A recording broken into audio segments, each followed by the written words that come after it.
চলুন আজ আমরা পারাপার করি বিখ্যাত কবি ঈশ্বরচন্দ্র গুপ্তের নামের উপরে বানানো 1978 সালের ঈশ্বরগুপ্ত সেতু।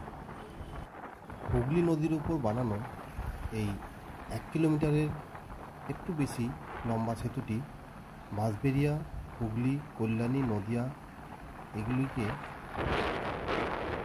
যুক্ত করে।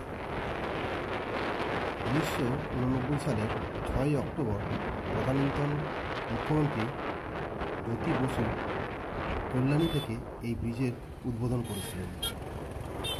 বলে রাখা ভালো, এই ব্রিজ দিয়ে কেবল যানবাহন চলাচল করে, মোটরসাইকেল এবং 4 চাকা, 6 চাকা, 10 চাকা, কিন্তু ট্রেন যাতায়াত করে না।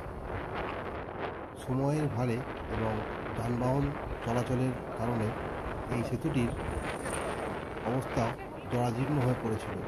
কিছুটা সারাই করা সত্ত্বেও এখনও সেটা পূর্বের অবস্থায় ফেরেনি।